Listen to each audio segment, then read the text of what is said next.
There are institutions across Georgia that are working to combat the nation's opioid crisis. The Coweta County School Board is proposing preventive measures to fight drug abuse in schools.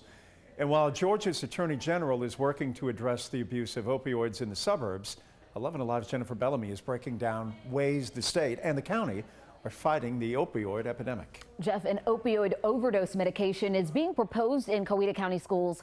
Tuesday, the school board met to discuss adding NARCAN, a medicine that treats opioid overdoses, to the list of medications that school nurses can administer without a prescription. Right now, school nurses can give two medications without prescriptions: albuterol for asthma and epinephrine for allergic reactions. Now, Coweta schools say this isn't a response to anything that has happened within the district, but a response to the opioid epidemic that's impacting local communities.